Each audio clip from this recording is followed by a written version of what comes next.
अस्सलामुअलैकुम दोस्तों, उम्मीद है कि सब दोस्त खैरियत से होंगे। दोस्तों, आज की वीडियो यकीन माने बहुत ही कमाल की होने वाली है। आज इस वीडियो में हम आपके लिए बहुत बड़ी खुशखबरी लेकर आ चुके हैं।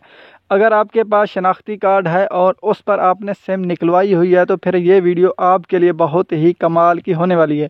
आज इस वीडियो में दोस्तों हम आपको बताएंगे कि आप अपनी सिम और शनाख्ती कार्ड का इस्तेमाल करके हुकूमत से किस तरीके से पैसे ले सकते हैं, जो अभी न्यू प्रोग्राम लॉन्च हो चुका है। अगर आपने इस प्रोग्राम में अपना नाम नहीं दर्ज करवाया तो आप किस तरीके से इस प्रोग्राम में अपना नाम दर्ज करवाएंगे, वो भी आज इसी वीडियो में हम आपको बताएंगे। और साथ में हम आपको ये भी बताएंगे कि अगर आपके पास शनाख्ती कार्ड नहीं है तो फिर आपको क्या करना पड़ेगा। अगर आपके पास शनाख्ती कार्ड है और आपने उस पर सिम निकलवाई हुई है तो फिर आपके वारे न्यारे होने वाले हैं। तो दोस्तों, आपने इसलिए इस वीडियो को ज़रूर एंड तक देखना है। अगर आपको वीडियो अच्छी लगे तो वीडियो को लाइक कर दें।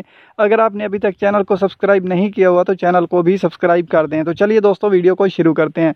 दोस्तों, जैसा कि आप जानते हैं कि पाकिस्तान में गुर्बत दिन ब दिन बढ़ रही है और हुकूमत यही कोशिश कर रही है कि जो गरीब तबका है उनकी किसी न किसी तरीके से इमदाद की जाए। शनाख्ती कार्ड मौजूद नहीं है और आप बेनज़ीर का कार्ड बनवाना चाहते हैं तो आज इस वीडियो में हम आपको बताएंगे कि आप किस तरीके से अपने शनाख्ती कार्ड और सिम का इस्तेमाल करके बेनज़ीर का कार्ड भी बनवा सकते हैं। और अगर आप एहसास प्रोग्राम से पैसे लेना चाहते हैं तो वो भी ले सकते हैं। दोस्तों, सिंपल आसान तरीका आपको याद होगा कि कुछ अर्सा पहले 8171 ओपन हुआ था, अभी भी सेम उसी तरीके वर्क कर रहा है, लेकिन अभी इसके तरीकाकार थोड़ा सा चेंज हो चुका है।